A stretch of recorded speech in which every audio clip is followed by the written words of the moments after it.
Good morning dear students. तो आगे बढ़ते हैं। इससे पहले वाले लेक्चर में हम लोगों ने जो टॉपिक स्टार्ट किया था वो था हमारा इंटरफेरेंस इन थिन फिल्म, पतली फिल्म में व्यतिकरण। और उसके अंतर्गत हमने कुछ चीज़ें डिस्कस की थी। सबसे पहले तो हमने क्या देखा था कि थिन फिल्म है क्या, फिर हमने देखा था पैरेलल थिन फिल्म क्या है, वेज शेप थिन फिल्म क्या है। आपने देख लिया, आराम से समझ लिया होगा। हमने जो टॉपिक लिया था वो लिया था पैरेलल थिन फिल्म के लिए लिया था। और वहाँ हमने क्या देखा था, वहाँ पर हमने ये देखा था कि आपके मान लो इस प्रकार की कोई फिल्म थी। मैं एक बार हल्का सा ब्रीफली रिकॉल कर देता हूँ।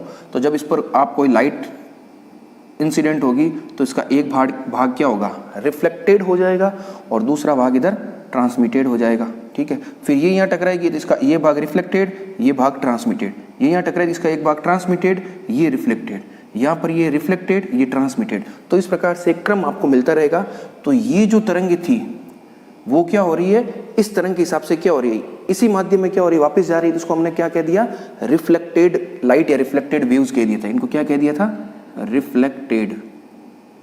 रिफ्लेक्टेड रेज, वेव्स, आप कुछ भी कहो। ठीक है, और ये क्या थी, सारी की सारी जो आगे खूब सारी मिलेगी वो थी आपकी ट्रांसमिटेड रेज। ठीक है, और ये आपकी थी इंसिडेंट रेज। तो आपकी तरंग के संगत आपको रिफ्लेक्टेड रेज मिल गई और ट्रांसमिटेड रेज मिल गई। और चूंकि ये तरंगे एक साथ एक ही माध्यम में गमन कर रही है, और ये तरंगे क्या है, कला संबद्ध स्रोत से प्राप्त भी हो रही है। कैसे हो रही है, क्योंकि ये जो तरंगे प्राप्त हो रही है वो किन से प्राप्त हो रही है, केवल एक ही तरंग के आयाम के विभाजन से आपको प्राप्त हो रही है। कल मैंने आपको बताया था पूरा किस प्रकार से A0, A1, A2, A3, A4 ये सारे आपने कैलकुलेशन देखी थी। तो ये हो चाहिए, ये क्या हो रही है, एक ही तरंग के आयाम के विभाजन से प्राप्त हो रही है, इसलिए हम इनको कला संबद्ध कहेंगे। ये आयाम के विभाजन के द्वारा कला संबद्ध स्रोत प्राप्त करने की तकनीक है एक तरह से ये। या आप ये कह सकते हो कि ये जो इंटरफेरेंस इन थिन फिल्म है वो आयाम के विभाजन से कला संबद्ध स्रोत प्राप्त करने की मेथड पर आधारित है। तो यहाँ तक हमने देख लिया। फिर हमने क्या देखा था, फिर हमने एक चीज ये नोट की थी, दो मेथड से हमने कैलकुलेशन की थी। वो क्या की थी, हमने ये देखा था कि इसके कारण से आपको इंटरफेरेंस पैटर्न मिल रहा है, इसके कारण से भी आपको इंटरफेरेंस पैटर्न मिल रहा है, लेकिन इसके द्वारा जो आपको इंटरफेरेंस पैटर्न मिल रहा है वो इसकी तुलना में ज़्यादा स्पष्ट है। जिसको हमने एक तो पूरी वो कैलकुलेशन करके देखा था, A0, A1, A2 ये सब निकाले थे, और फिर हमने आयाम देखे थे। आयाम किस किस के, इस तरंग, इस इन किरणों के लिए और इन किरणों के लिए। फिर वहाँ हमने ये देखा था कि इन किरणों के जो आयाम थे वो लगभग समान है, तो इसलिए जो व्यतिकरण प्रतिरूप आपको मिलेगा वो ज़्यादा स्पष्ट दिखाई देगा बनिस्पत इसके। फिर हमने एक दूसरा मेथड किया था जिसमें हमने वो R और T के रूप में लिखा था, और एक विजिबिलिटी फैक्टर काम में लिया था जिसका मान था I maxima minus I minima upon I maxima plus I minima, और उसके आधार पर हमने कैलकुलेशन की थी। तो इसके लिए विजिबल फैक्टर आपकी जो विजिबिलिटी थी वो क्या आई थी, 0.91, और इसके लिए आई थी 0.0 समथिंग, कुछ इस प्रकार से 0.08 करके आई थी। तो ये क्या थी, इसकी विजिबिलिटी कम थी। तो इसका मतलब क्या है, यद्यपि आपको इन किरणों में अध्यारोपण से भी व्यतिकरण प्रतिरूप प्राप्त हो रहा था, लेकिन वो इसकी तुलना में कम स्पष्ट था। तो वो इंपॉर्टेंट क्वेश्चन थे, आप लोगों ने देख लिए होंगे, नहीं देखे तो उनको आप देखिए, हाथ से एक बार दो बार इस डायग्राम को बना के चेक कीजिए। आज हम जो टॉपिक करने वाले हैं वो क्या है हमारा, अब हम क्या करेंगे, एक बार इन रिफ्लेक्टेड रेज या लाइट के कारण आप इंटरफेरेंस पैटर्न की चर्चा करोगे, और एक बार आप ट्रांसमिटेड रेज के कारण जो आपको इंटरफेरेंस पैटर्न मिल रहा है उसकी हम चर्चा करेंगे। और इंटरफेरेंस पैटर्न का सिंपल सा मतलब क्या है कि इनके कारण जब अध्यारोपण होगा तो आपको कंडीशंस फॉर मैक्सिमा और मिनिमा, अर्थात संपोषी और विनाशी व्यतिकरण के लिए शर्तें प्राप्त करनी है, और इसी प्रकार इनके लिए भी करनी है। तो आगे बढ़ते हैं, ये ब्रीफली रिकॉल हो गया। अब आगे बढ़ते हैं। बहुत ईजी है लेकिन वेरी इंपॉर्टेंट है, एग्जाम में पूछा जाता है। तो चलो आज हम क्या देखते हैं, पहले रिफ्लेक्टेड रेज वाला देख लेते हैं। तो इसी के अंतर्गत है, इसके दो पार्ट होंगे। पहला हम देख लेते हैं interference due to reflected light, परावर्तित प्रकाश के कारण व्यतिकरण। ठीक है, लाइट रेज वेज कुछ भी कहो। तो चलो शुरू करते हैं। करने का तरीका क्या है, जब भी आप इंटरफेरेंस में अध्यारोपण जब होगा, इंटरफेरेंस पैटर्न मिलेगा, और जब आपको मैक्सिमा और मिनिमा के लिए कंडीशन फाइंड करनी है तो उसके लिए आपको पता है क्या निकालते हो आप, पथांतर या कलांतर। सिंपल सा, हर एक में यही मेथड काम में लेना है, ठीक है ना। और कलांतर किन में या पथांतर किन में, जो तरंगे अध्यारोपित हो रही है उनमें कितना पथांतर है। और जब एक बार आपको पथांतर या पाथ डिफरेंस पता चल जाएगा तो संपोषी व्यतिकरण के लिए आप कंडीशन उसमें अप्लाई कर दोगे, और विनाशी व्यतिकरण के लिए कंडीशन अप्लाई कर दोगे, तो उससे आपको क्या मिल जाएगी, कंडीशंस फॉर मैक्सिमा और मिनिमा। तो चलो शुरू करते हैं। आप इस डायग्राम को देखिए आराम से, बिल्कुल वही डायग्राम है।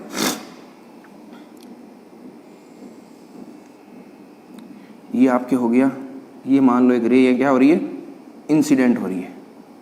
ये क्या है, नॉर्मल है, अभिलंब।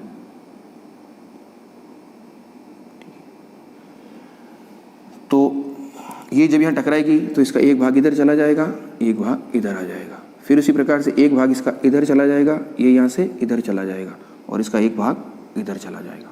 ठीक है ना। अभी हमारा इंटरेस्ट केवल रिफ्लेक्टेड लाइट में है, तो अभी हम इधर डायग्राम को कंप्लीट नहीं करते, केवल यहीं पर रोकते हैं। ठीक है। अब आपको पता है, आप सिंपल ऑप्टिक्स जो आपने 10+2 में पढ़ी होगी, या इवन 10th क्लास तक भी आपने पढ़ी होगी, उसमें आपको पता होगा कि अपवर्तन कोण और परावर्तन कोण आदि क्या होते हैं।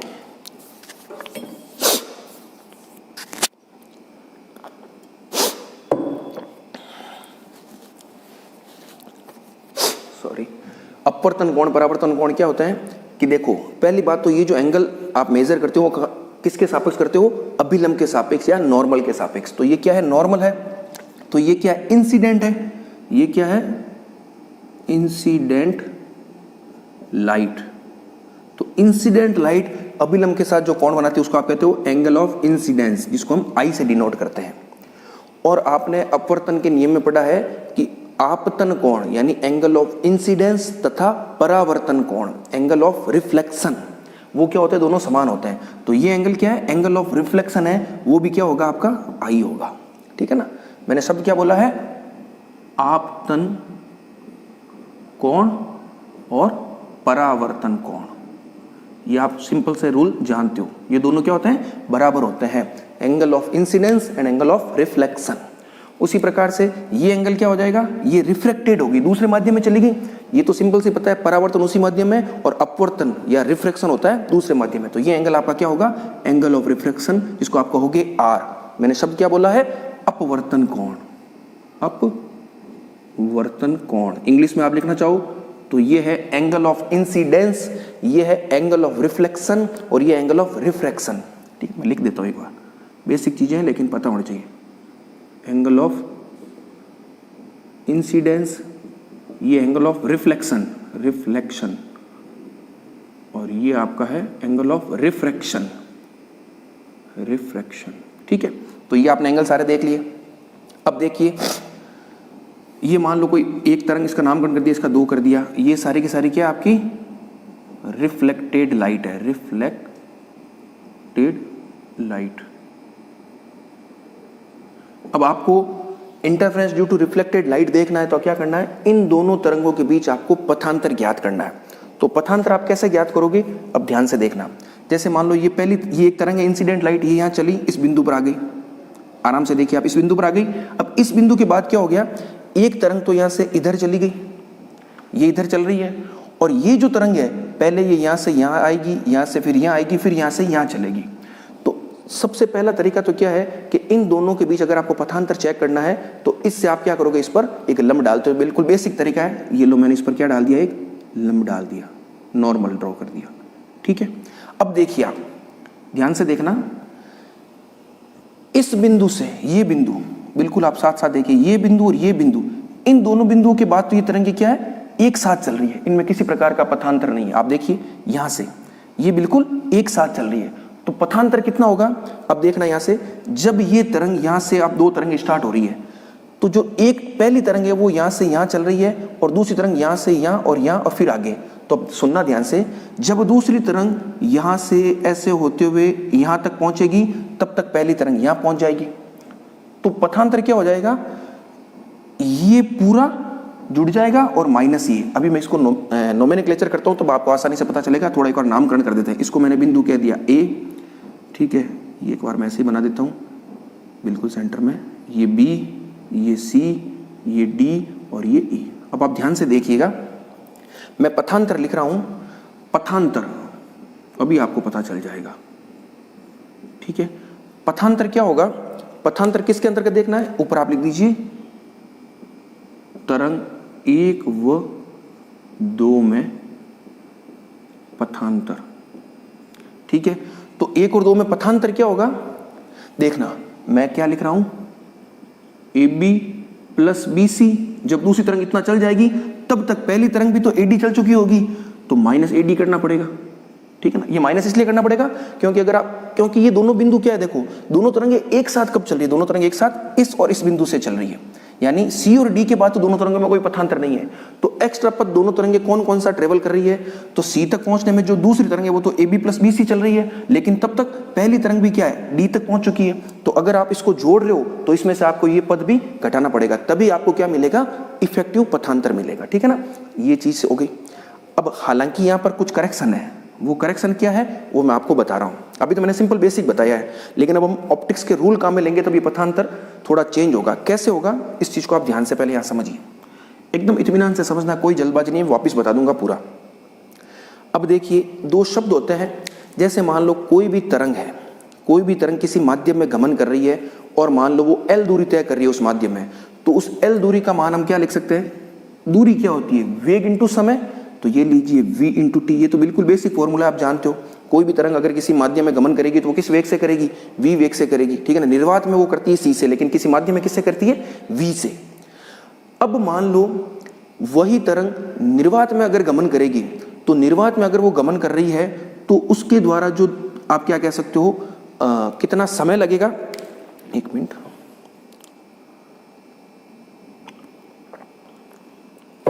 निर्वात में जो दूरी तय कर रही है वो, उस दूरी में भी मान लो t समय लग रहा है, तो वो दूरी कितनी होगी, c इंटू टी। याद रखिए ये मैंने ct क्या है, उसी तरंग द्वारा निर्वात में तय की गई दूरी, और ये क्या है, किसी माध्यम में तय की गई दूरी। अब देखिए, और इसको हम एक नाम देते हैं ऑप्टिकल पाथ लेंथ, आप लिख लीजिएगा, इसको हम कहते हैं, निर्वात में जो दूरी तय की जाती है वो कहलाती है प्रकाशीय पथ। क्या कहलाता है, वेरी इंपॉर्टेंट, सब चीजों को आप नोट कीजिएगा, प्रकाशीय पथ। प्रकाशीय पथ कितना आ गया, c इंटू टी। अब देखिए यहां से मैं क्या निकालता हूं, t is equal to L upon V लिख सकता हूं, तो ये क्या हो जाएगा आपका l, यहां लिख देता हूं l, और c तो c रह गया, t हो गया l अपॉन वी। और एक फॉर्मूला आप जानते हो, क्या जानते हो, कि जो आपका म्यू होता है, म्यू क्या होता है, c अपॉन वी, यही होता है c अपॉन वी, ठीक है ना। या आप इसको ऐसा कह सकते हो, v जो होता है वो होता है c अपॉन म्यू, क्योंकि जो वेग होता है माध्यम में वो हमेशा c से क्या होता है, कम होता है, म्यू का मान हमेशा 1 से ज्यादा होगा, तो v equal to c by mu या mu equal to c by V. तो ये जो c बाई वी है इसको मैं क्या लिख सकता हूं, म्यू लिख सकता हूं। तो प्रकाशीय पथ आपके क्या आ गया, म्यू इंटू एल आ गया। एल तो क्या है, ज्यामितीय पथ है जो किसी माध्यम में गमन किया जाता है। तो अगर आपको प्रकाशीय पथ लिखना है तो जो भी डिस्टेंस आप लिखोगे उसको जिस माध्यम में वो गमन कर रही है उस माध्यम के अपवर्तनांक से उसको आपको मल्टीप्लाई करना पड़ेगा। इस चीज को आप बिल्कुल ध्यान रखिएगा।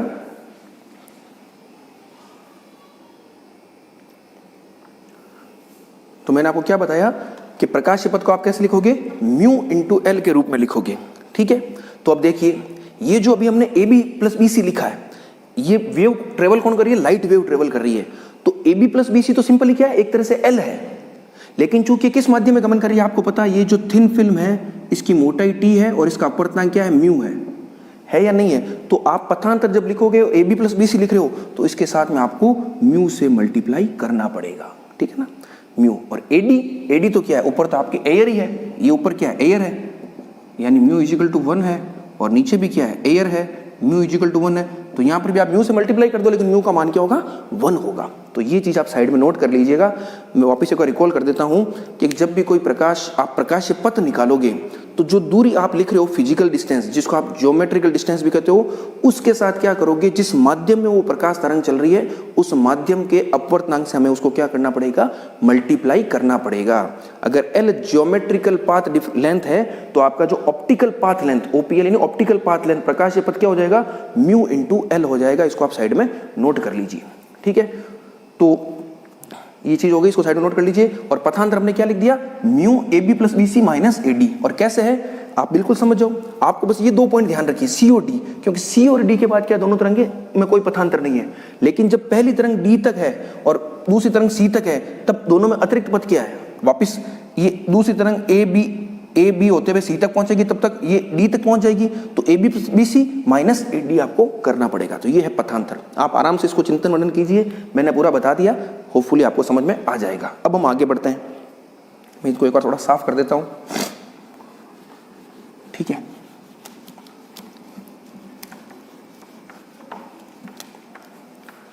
इस पथांतर को मैं एक बार यहाँ लिख देता हूँ। जो डेल्टा था हमारा उसको मैंने लिख दिया mu A B plus B C minus A D.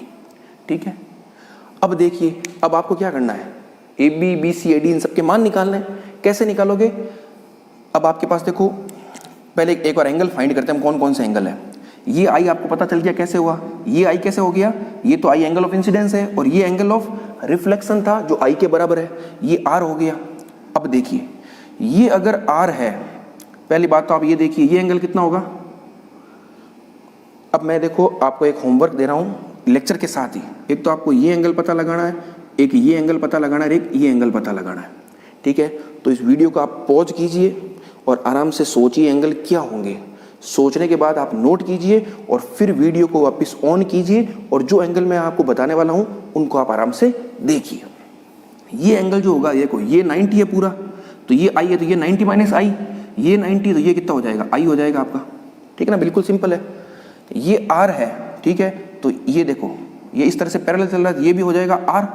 ये आर है, तो अब देखिए ये एक तरह से क्या आपकी इंसिडेंट होगी रे, और ये अभिलंब है, तो ये इंसिडेंट रे इस अभिलंब के साथ आर बना रही है, और ये क्या है, इस रे के सापेक्ष ये आपकी क्या है, रिफ्लेक्टेड रे है। तो ये एंगल क्या है, एंगल ऑफ रिफ्लेक्शन है, परावर्तन कोण है। तो जितना ये कोण होगा आपतन कोण, इस तरंग के सापेक्ष बात कर रहा हूं मैं, ठीक है ना, आप आर आई में कंफ्यूज मत होइए, मैं इस तरंग के सापेक्ष बात कर रहा हूं। इस तरंग के लिए अभिलंब के साथ ये कोण एक तरह से क्या है, आपतन कोण है, और ये क्या है, परावर्तन कोण। तो जितना ये होगा उतना उतना ये हो जाएगा, तो ये भी क्या हो जाएगा आपका, आर हो जाएगा। समझ गए इस चीज को? तो अभी एंगल आप आराम से चेक कर लीजिएगा। अब बस बिल्कुल सिंपल, हम खूब सारे ट्राइंगल है हमारे पास, उन ट्राइंगल की मदद से हम क्या करते हैं, A B B C A D के मान निकालते हैं। तो पहला ट्राइंगल तो मैं ले रहा हूं ए बी डी ई।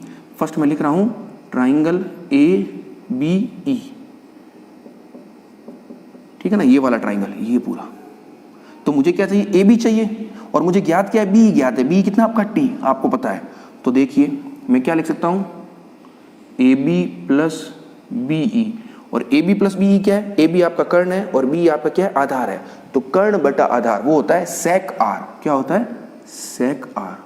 तो यहां से आपके ए बी क्या आ गया, बी है टी, टी सेक आर। ठीक है, उसी प्रकार से आपको एक बार ए ई भी फाइंड कर लेते हैं, या इसी ट्राइंगल से हम क्या फाइंड कर लेते हैं, ए ई। तो ए ई आपको ज्ञात करना है, बी ई आपको ज्ञात है। तो ए ई है आपका लंब और बी है आधार, तो लंब बटा आधार हो गया 10, तो ये हो गया 10 आर। तो इससे आपके ए ई क्या आ जाएगा, टी 10 आर। तो इस ट्राइंगल से आपको ये और ये पता चल गया। अब हम ट्राइंगल लेते हैं ई बी सी। ट्राइंगल क्या लेते हैं, ई बी सी। तो इससे देखिए आपको क्या पता चल जाएगा, हमें चाहिए बी सी, तो B C upon B E, ये भी क्या होगा, बी सी है आपका कर्ण और बी है आधार, तो ये भी हो जाएगा सेक आर। तो यहां से आपके बी सी क्या निकल जाएगा, टी सेक आर। और उसी प्रकार से आपके ई सी क्या निकल जाएगा, ई सी अपॉन बी ई, ये है 10 आर, लंब बटा आधार है। तो यहां से आपके ई सी हो गया टी 10 आर। अब आपको एडी चाहिए, तो एडी के लिए आप कौन सा ट्राइंगल काम में लोगे, एडी के लिए ट्राइंगल काम में लोगे, तो ट्राइंगल कौन सा हो जाएगा, ए सी डी। तो यहां से आपको देखो ज्ञात क्या है, अब ये देखो ये आपको ज्ञात कर चुके हो, कैसे, ये तो आपको पता नहीं है, ये आपको ज्ञात करनी रही है। कैसे ज्ञात है, ए ई प्लस ई सी, ए ई प्लस ई सी आपको ज्ञात हो गई यहां से। तो मैं क्या लिख सकता हूं, ए डी अपॉन ए सी, और ए डी अपॉन ए सी क्या है, ए डी है आपका लंब, क्योंकि ये एंगल है, ये हो गया लंब, और ये 90 के सामने कर्ण, तो लंब बटा कर्ण क्या होता है, साइन, और साइन आई, तो ये हो गया आपका साइन आई। तो यहां से आपके ए डी क्या आ जाएगा, ए डी आ जाएगा ए सी साइन आई, और ए सी क्या है, ए प्लस ई सी, ठीक है ना, ए सी आपका क्या है, ए प्लस ई सी। तो ए प्लस ई सी लिख दीजिए, चलो ए प्लस ई सी साइन आई। तो यहां से आपका ए डी हो जाएगा टी 10 आर और टी 10 आर, तो ये हो गया 2t 10 आर साइन आई। अब आपके पास सारे मान आ गए, ए बी का भी आ गया, ये रहा ए बी, बी सी का भी आ गया, ये रहा बी सी, और ए डी का भी आ गया। तो बस अब सिंपली हम क्या करते हैं, इन मान को रख देते हैं। मैं यहाँ लिख देता हूँ एक बार, ठीक है ना। तो देखिए पथांतर डेल्टा क्या आ जाएगा आपका, mu into A B plus B C. तो A B plus B C क्या है, T sec R, T sec R, तो ये हो जाएगा 2t sec r minus AD आपका है 2t tan r sin i। अब आपको एक नियम पढ़ा होगा आपने, स्नेल्स लॉ, बिल्कुल बेसिक है जो आप जानते हो। मैंने क्या बोला है? स्नेल्स लॉ, स्नेल का नियम। वो क्या था? उससे एक फॉर्मूला निकल करके आया था कि जो आपको अपवर्तनांक होता है वो होता है sin i upon sin r। ये बिल्कुल बेसिक लॉ है जो आप सब जानते हो, ठीक है। इसको आप साइड में नोट कर लीजिए, या आप नीचे लिखना। हम जानते हैं कि स्नेल के नियम से mu is equal to sin i upon sin r। तो यहाँ से sin i की जगह मैं क्या लिख सकता हूँ? म्यू sin r लिख सकता हूँ। तो आप देखिए आगे चलते हैं, बस सिंपल मैथमेटिक्स है। तो देखो 2 म्यू t, इस sec r को मैं क्या लिख रहा हूँ? 1 अपॉन cos r लिख सकता हूँ, माइनस 2t tan r को मैं क्या लिख सकता हूँ? sin r upon cos r, और sin i स्नेल के नियम से क्या आ जाएगा? Mu into sine R. तो ये लीजिए म्यू इंटू साइन आर। अब कुछ कॉमन लेते हैं हम, क्या कॉमन आ रहा है? 2 mu T, 2t mu common आ गया, cos स्क्वायर कॉमन आ गया। देखो 2 mu T upon cos square, और अंदर बच जाएगा 1 minus sine square R, 1 minus sine square R. और 1 माइनस साइन स्क्वायर थीटा क्या होता है? cos square theta. तो ये हो जाएगा cos स्क्वायर आर, एक cos आर से एक cos कट जाएगा, तो रिजल्टेंट पीछे क्या बचेगा आपके? Delta is equal to 2 mu T cos R. तो ये आपके क्या आ गया? पथांतर आ गया तरंग 1 और 2 में, ठीक है। तो ये बिल्कुल सिंपल मैथमेटिक्स थी, मैंने आपको सारा बता दिया किस प्रकार से पथांतर देखना है, प्रकाशीय पथ क्या होता है, स्नेल का नियम क्या है, सब आप साइड में नोट करते रहिएगा। वेरी इंपॉर्टेंट डेरिवेशन है, बिल्कुल ईजी है। अब देखिए, अभी भी ये पथांतर जो आपने निकाला है बिल्कुल सही है, लेकिन अभी भी कुछ करेक्शन है। कैसे करेक्शन है? याद कीजिए, मैंने कल आपको या इससे पहले जो लेक्चर मैंने आपको दिया, डिलीवर किया था, उसमें मैंने एक स्टोक्स का नियम बताया था, और वहां पर मैंने एक चीज की चर्चा की थी कि जब कभी भी किसी भी प्रकाश किरण का सघन माध्यम के पृष्ठ से क्या होता है? परावर्तन होता है, तो पाई का अतिरिक्त कलांतर या λ/2 का अतिरिक्त पथांतर आ जाता है। तो अब आप देखिए, ये जो तरंग है आपकी इस बिंदु पर जब आ रही है, तो ये क्या है? 1 से क्या आ रही है? 1.5 में आ रही है, या म्यू इज ग्रेटर देन 1 में आ रही है। ये सघन माध्यम है, विरल माध्यम है। ये पृष्ठ किस माध्यम का है? सघन माध्यम का पृष्ठ है। तो इस तरंग, ये जो तरंग एक होगी, ये जब यहां से परावर्तित हो रही है, तो इसमें क्या होगा? पाई का चेंज मिलेगा। यानी इस बिंदु पर मैं एक चीज लिख सकता हूं, इस बिंदु पर क्या हो जाएगा? पाई चेंज मिलेगा। आपको क्या मिलेगा? पाई चेंज मिलेगा। और यहां से ये टकरा रही है मान लो, क्योंकि दूसरी तरंग कहां से मिल रही है आपको? ये आगे चली, यहां टकराई, फिर यहां आई, फिर यहां आगे निकल गई, तो यहां भी क्या हो रहा है? और ये जो चेंज आप देख रहे हो केवल परावर्तन में देख रहे हो, अपवर्तन में या पारगमन में हमें चेंज की बात नहीं करनी है। मैं चेंज की बात करूं केवल परावर्तन में। तो एक परावर्तन आपका यहां हो रहा है और एक परावर्तन यहां हो रहा है, क्योंकि ये यहां टकराएगी और वापस उसी माध्यम में जाएगी। लेकिन इस बिंदु पर आपके क्या है? नो पाई चेंज। क्यों? आप खुद देख लीजिए, ये 1.5 में चल रही है और 1 पर टकरा रही है, तो सघन माध्यम का पृष्ठ है, तो विरल माध्यम के पृष्ठ पर जब टकराती है तो किसी प्रकार का पाई चेंज नहीं होता है। क्यों? क्योंकि आपका फॉर्मूला क्या था? आर का n1 minus n2 upon n1 plus n2। तो इस स्थिति में तो प्लस ही आएगा और यहाँ पर माइनस आ जाएगा। तो अभी जो आपने पथांतर निकाला है वो सही है, लेकिन अभी इसमें जब आप स्टोक्स के नियम का ये जो कॉन्सेप्ट आप जानते हो उसका भी समावेश करोगे। ये प्रभावी पथांतर नहीं, ये पथांतर है, लेकिन जो तरंग 1 और 2 में जो प्रभावी पथांतर होगा, अभी मैं लिखूंगा पूरा, वो क्या होगा? ये तो होगा ही होगा, लेकिन इसके साथ साथ पाई का कलांतर है तो उसके संगत पथांतर कितना होगा? λ/2। तो इसके साथ λ/2 का फैक्टर भी एक एक्स्ट्रा आएगा। इस चीज को आप समझ गए? यहां पर ये पाई चेंज और यहां पर नो पाई चेंज, ठीक है। तो इन सबको मैं एक बार साफ कर देता हूं और मैं एक लाइन लिख रहा हूं, उसको आप नोट कीजिए। वेरी इंपॉर्टेंट है ये सारी चीजें, ठीक है ना, बहुत ज्यादा इंपॉर्टेंट है। हम एक एक चीज को लिख के करेंगे तो बिल्कुल आसानी से आपको समझ में आ जाएगा। तो मैंने क्या कहा, आप देखो यहां तक आप लिख दिया, यहां तक जब लिखोगे तब आगे आप एक लाइन नोट करना, ये आप नोट कर ही दोगे, इस बिंदु पर पाई चेंज और यहाँ नो पाई चेंज। फिर आप लिखोगे, क्या लिखोगे कि जो परावर्तित किरणें हैं उसमें जो किरण 1 है वह सघन माध्यम के पृष्ठ से परावर्तित हो रही है, अतः स्टोक्स के नियम के द्वारा इन किरणों में पाई का अतिरिक्त कलांतर या λ/2 का अतिरिक्त पथांतर आ जाएगा, जिसके कारण तरंग 1 और 2 में प्रभावी पथांतर को निम्न प्रकार लिख सकते हैं। मैं यहां पर क्या लिखूंगा? यहां मैं देखो लाइन लिख रहा हूं, परावर्तित तरंग 1 व 2 में प्रभावी पथांतर, effective phase difference between reflected light 1 and 2, वो क्या होगा? डेल्टा डैश, और वो क्या हो जाएगा 2 म्यू टी कोस आर, तो आपका आ ही रहा है, और माइनस लैम्बडा बाई 2। अभी आप ये माइनस लिखो चाहे प्लस लिखो, उससे कोई फर्क नहीं पड़ना, आप प्लस भी लिख सकते हो माइनस भी लिख सकते हो, अंतर है, ठीक है ना। प्लस माइनस का अंतर होता है कौन सी वेव आगे और कौन सी वेव पीछे, उससे कोई फर्क नहीं पड़ेगा, ठीक है ना। और लैम्बडा बाई 2 क्यों लिखा, क्योंकि पाई का कलांतर आ रहा है, तो पाई के कलांतर के संगत पथांतर कितना होता है लैम्बडा बाई 2। तो ये है आपका रियल वास्तव में पथांतर किन में, 1 और 2 में। ये क्वेश्चन नंबर 1, नंबर आप जो भी आप दे रहे हो वो देते रहना। तो ये आपने निकाला, लेकिन वास्तव में क्या है ये है। तो जब आप कंडीशंस फॉर मैक्सिमम और मिनिमम फाइंड करोगे तो उस समय आप क्या करते हो, पथांतर को किसी न किसी राशि के बराबर करते हो। जैसे संपोषी व्यतिकरण में हम क्या करते हैं, n लैम्बडा के बराबर करते हैं, और विनाशी व्यतिकरण में n माइनस हाफ लैम्बडा के बराबर करते हैं। तो वो जो आप डेल्टा काम में लोगे, वो डेल्टा आपको ये काम में लेना है, ये काम में नहीं लेना है। क्यों, क्योंकि इसमें आपको ये कॉन्सेप्ट भी शामिल करना पड़ेगा, पाई चेंज और नो पाई चेंज वाला। तो यहाँ तक क्लियर हो गया। तो हमने प्रभावी पथांतर निकाल लिया। अब अगला काम हमारा क्या है, अगला काम सिंपल सा है, संपोषी और विनाशी व्यतिकरण के लिए शर्तें प्राप्त करनी है। तो वापस लिख दीजिए, आप क्या लिखोगे, संपोषी व्यतिकरण। तो बिल्कुल सिंपल है। तो संपोषी व्यतिकरण में आपको पता है कि संपोषी व्यतिकरण की स्थिति में जो पथांतर होता है, ठीक है ना, वो क्या होता है, किसके बराबर होता है, n लैम्बडा के बराबर होता है। ये आप जानते ही हो, n का होता है 0 1 2 3। तो आपका पथांतर आपने क्या निकाला, ये निकाला है। तो चलो मैं इसको इसके बराबर कर देता हूँ, 2 mu T cos R minus lambda by 2 is equal to n lambda. तो यहाँ से आपके क्या निकल गया, 2 mu T cos R is equal to n plus half lambda निकल गया।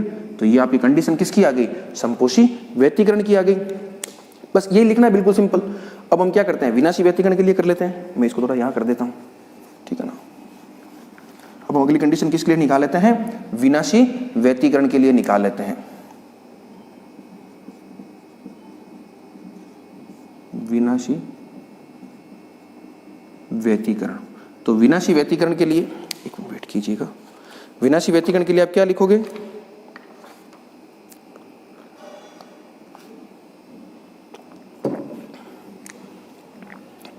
विनाशी व्यतिकरण के लिए आपको पता, आपने पथांतर पहले निकाल रखा है अध्यारोपण का, जब हम सिद्धांत कर रहे थे। वो क्या था आपका n माइनस हाफ लैम्बडा, या n क्या था 1 2 3 इस तरह से चल रहा था। तो यहाँ से क्या हो जाएगा 2 mu T cos R minus lambda by 2 is equal to n minus half lambda. तो ये minus lambda by 2 minus lambda by 2 cut जाएगा। तो रिजल्टेंट आपकी क्या बन जाएगा, 2 mu T cos R is equal to n lambda. तो ये कंडीशन किसके लिए आ गई, विनाशी व्यतिकरण के लिए आ गई।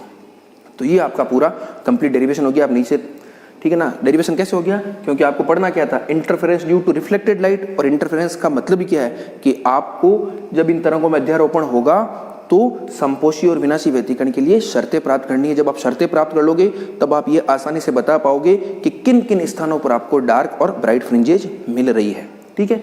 पैटर्न का मतलब यही होता है। तो इस तरह से आपको करना है, पूरा डायग्राम एकदम नीट एंड क्लीन बनाना है। ये सारे के सारे एंगल आपको पूरे पता चलने चाहिए। और जैसा मैंने बताया, वीडियो को पॉज कर आप एंगल खुद फाइंड करने का प्रयास करना। एक एक मैथमेटिकल एक्सप्रेशन मैंने निकाले उनको आप हाथ से कीजिएगा। और पथांतर कैसे निकाला मैंने आपको बता दिया, किस प्रकार से AB plus BC minus AD किया वो भी आपको पता चल गया इन COD बिंदु के आधार पर। और फिर आपने ऑप्टिकल पाथ वाला जो कॉन्सेप्ट था वो भी मैंने आपको थोड़ा बताया था। प्रकाशीय पथ आप कैसे लिखते हो, सिंपल सी बात है, जिस माध्यम में वो गमन कर रही है तो वो फिजिकल डिस्टेंस जो या ज्योमेट्रिकल डिस्टेंस इनटू उस माध्यम के अपवर्तनांक से आपको क्या करना पड़ेगा, मल्टीप्लाई करना पड़ेगा।